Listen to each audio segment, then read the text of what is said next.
আসসালামু আলাইকুম। আগের ভিডিওতে আলোচনা করেছিলাম কালিমার বিবরণ। এখন আলোচনা করব কালিমার ব্যাখ্যা। আমাদের সমগ্র জীবনে যাবতীয় কাজকর্মই একমাত্র এক অদ্বিতীয় আল্লাহর হুকুম এবং তার পাঠানো পয়গম্বর হজরত মুহাম্মদ মুস্তফা সাল্লাল্লাহু আলাইহি ওয়াসাল্লামের তরিকা অনুযায়ী সম্পূর্ণ করব। এটা আমাদের ঈমান বা বিশ্বাস।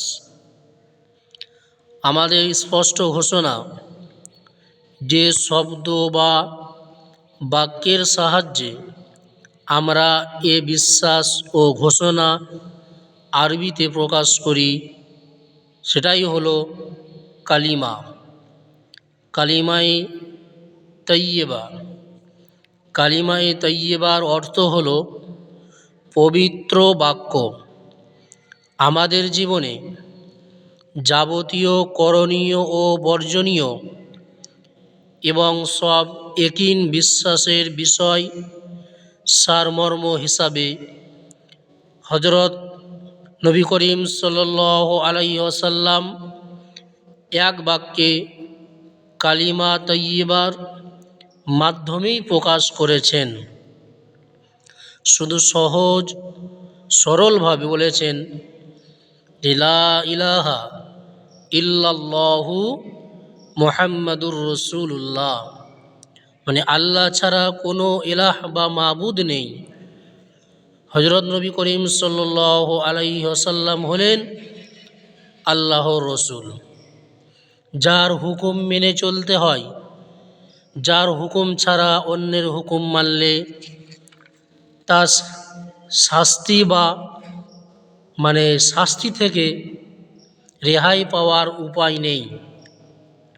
তাকেই বলা হয় ইলাহ। আমরা আল্লাহ ছাড়া অন্য কারো হুকুম মানি না, তিনি আমাদের ইলাহ।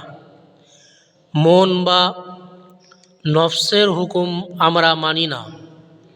রাজা, বাদশাহ, পণ্ডিত, দার্শনিক, ধার্মিক, পুরোহিত, নেতা, বীর কারোর হুকুম মানি না। পিতা, মাতা, আত্মীয় স্বজন, দেশ এবং রাষ্ট্র, কোনো ব্যক্তি বা এলাকার আইনও আমরা মানি না। মানি একমাত্র আল্লাহর আইন, আল্লাহর বিধান।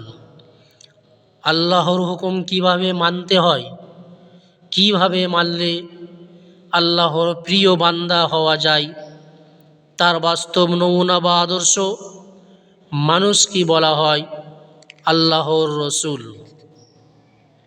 আমরা আল্লাহর হুকুম অনুসারে বিশ্বাস করি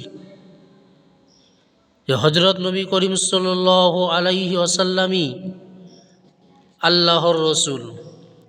তাকে আমাদের জন্য রসুল রূপে পাঠানো হয়েছে। তার তরিকায় আমাদের তরিকা। তিনি আমাদের একমাত্র নেতা, পথ প্রদর্শক।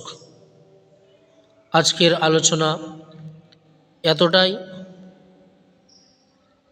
যারা আমার এই ভিডিওটা ইউটিউবের মাধ্যমে দেখছেন, আমার চ্যানেলটি সাবস্ক্রাইব করুন এবং যারা আমার এই ভিডিওটা ফেসবুক থেকে দেখছেন, আমার ফেসবুক পেজটি ফলো করে রাখুন।